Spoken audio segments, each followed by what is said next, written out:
Good morning बच्चों। हम अपने विषय को आगे बढ़ाते हुए, जैसे कि कल हम अलंकार के भेद कर रहे थे, दो भेद हमने किए, उपमा अलंकार और उत्प्रेक्षा अलंकार, उसके साथ ही रूपक अलंकार। तो उपमा और रूपक हमारे कल के अलंकार थे। आज हम तीसरा कर रहे हैं उत्प्रेक्षा अलंकार। बात वही है बेटे, उपमेय और उपमान। मैंने आपको उपमेय और उपमान इसलिए शुरू में समझाए थे ताकि आपको हर अलंकार के उदाहरण को समझने में आसानी रहे कि जब उपमेय में गुण धर्म की समानता के कारण उपमान की संभावना की जाए तो उसे उत्प्रेक्षा अलंकार कहते हैं। बच्चे, जैसे मैंने आपको बताया था कि उपमा अलंकार क्या है, जहाँ दो वस्तुओं के समानता के कारण तुलना की जाए वो उपमा अलंकार, और जहाँ दो वस्तुओं में समानता के कारण एक रूपता हो वहाँ रूपक अलंकार। उसी तरह से जहाँ दो वस्तुओं में समानता के कारण संभावना हो वहाँ पर उत्प्रेक्षा अलंकार। अब देखो बच्चे, जैसे कहती हुई यूं उत्तरा के नेत्र जल से भर गए, हिम कणों से पूर्ण मानो हो गए पंकज में। अब इसमें का क्या है, यहाँ देखो ध्यान से समझो कि यहाँ उत्तरा के जल आंसू भरे नयनों यानी उपमेय में हिम कणों से परिपूर्ण कमल यानी उपमान की संभावना प्रकट की गई, अतः यहाँ पर उत्प्रेक्षा अलंकार है। और साधारण भाषा में इसको समझो तो बच्चे, उपमा और आपका उत्प्रेक्षा दोनों अलंकार ऐसे हैं जिसमें कि वाचक शब्द होते हैं। जैसे देखो, उपमा के मैंने आपको बताए थे सा से शरीर समान सदृश जो, जैसे ऐसे ही उत्प्रेक्षा में होते हैं बच्चे मनु मानो जानो जनु जो जनु जैसे। इसी का अन्य उदाहरण देखो, धाये धाम काम सब त्यागी, मन हूँ रंग निधि लूटन लागी। यहाँ राम के रूप सौंदर्य में निधि की संभावना है। दादुर धुनी चहु दिशा सुहाई, वेद पढ़ती पढ़ी जनु बटु समुझाई। यहाँ मेंढकों की आवाज में ब्रह्मचारी समुदाय द्वारा वेद पढ़ने की संभावना प्रकट की गई। देखी रूप लोचन ललचाने, हर्षे जनु निज निधि पहचाने। यह राम के रूप सौंदर्य में निधियां की संभावना प्रकट की गई। अति कटु वचन कहत के कई, मान हूँ लोन जरे पर दे। यहाँ पर कटु वचन से उत्पन्न पीड़ा में जलने पर नमक छिड़कने से हुए कष्ट की संभावना प्रकट की गई है। चमचमात चंचल नयन बिच घूंघट पर झीन, मान है सुर सरिता विमल जल उछरत जुगमीन। यहाँ घूंघट के झीने परों से ढके दोनों नयनों यानी कि उपमेय में गंगा जी में उछलती युगल मीन यानी कि उपमान की संभावना प्रकट की गई है। तो कहने का मतलब, अगर आप अपनी भाषा में इसको समझोगे तो बिल्कुल भी मुश्किल नहीं है कि जहाँ दो वस्तुओं में समानता के कारण संभावना हो, वाचक शब्द मानो मनु जनो जो जैसे।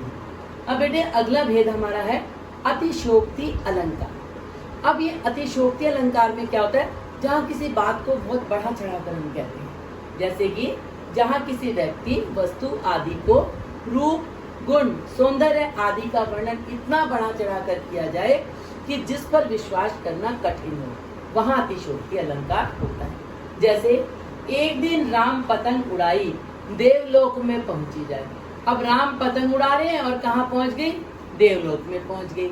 यहाँ राम द्वारा पतंग उड़ाने का वर्णन तो ठीक है, पर परंतु पतंग का उड़कर वहां पहुंच जाना बड़ा मुश्किल है। स्वर्ग में पहुंच जाने का वर्णन बहुत बढ़ा चढ़ाकर किया गया है। इसी तरह से बच्चे देखो, जैसे हम कहते हैं ना, हनुमान की पूंछ में लगन ना पाई आग, लंका सगरी जल गई गए निशाचर भाग।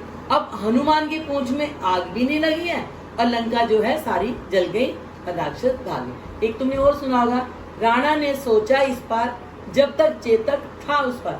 राणा सोच रहा है और चेतक नाला पार, तो यहाँ पर बात को बढ़ा चढ़ाकर कहा गया।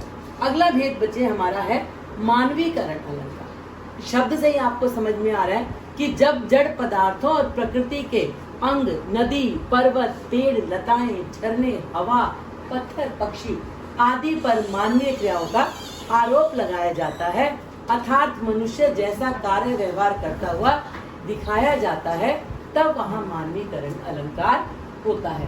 अब जैसे मैं कहूंगी ना आपको, अब मोटी भाषा में इसको समझो जहाँ पर जड़ में सजीव का निरूपण किया जाए। हर्षाया ताल लाया पानी परात भर के। अब ताल जो है, ताल यानी कि तालाब पानी की परात भर के ला रहे हैं। यहाँ देखो कि मेहमान के आने पर तालाब द्वारा खुश होकर पानी लाने का कार्य करते हुए दिखाया गया है। अन्य उदाहरण देखो बच्चे, हेम से भीगती गेहूं की तरनाई फूटी आती है। यहाँ गेहूं तरनाई फूटने में मानवीय क्रियाओं का आरोप है। यौवन में माटी मटमेली मटर बेली अलियों से आंख लड़ाती है। मटर बेली यानी मटर की जो बेल है उनको सखियों से आंख लड़ाने में मानवीय क्रियाओं का वर्णन है। अब हम कहते हैं ना, लोने लोने में घने चने क्या बने बने इठलाते हैं, होले होले होली गागा घुंघरू पर ताल बजाते हैं। यहाँ पर चने पर होली गाने, सज धज के इतराने और ताल बजाने में मानवीय क्रियाओं का वर्णन है। वसुंधरा बिखेर देती मोती सबके सोने पर, रवि बटोर लेता है उसको सदा सवेरा। और वसुंधरा रात को भी नायिका के रूप में बता दिया, रवि यानी कि सूरज को नायक के रूप में बता दिया। तो कहने का मतलब ये कि मानवीय क्रियाओं का, जैसे हम कहते हैं ना कि मेघ आए बड़े बंठन के संवर के, तो क्या होता है कि मेघ जो बादल है बंठन के आ रहे हैं मेहमान की तरह। तो मोटे तौर पे आप क्या समझोगे, जहाँ पर जड़ वस्तुओं पर सजीव का निरूपण किया जाए वहाँ पर मानवीकरण अलंकार होता है। बच्चे ये सारा मैंने आपको अलंकार का टॉपिक पूरा करा दिया है। आप नोटबुक में इस सारे काम को करेंगे और बहुत अच्छे से करना, समझ के करोगे तो बहुत अच्छे से समझ में आएगा। यदि कुछ समझ में नहीं आता, पहले वाले अलंकार नहीं आते, तो आप सारी वीडियो को देखते हुए इनको दोबारा से समझ के अच्छे से कर सकते हैं। आज के लिए इतना।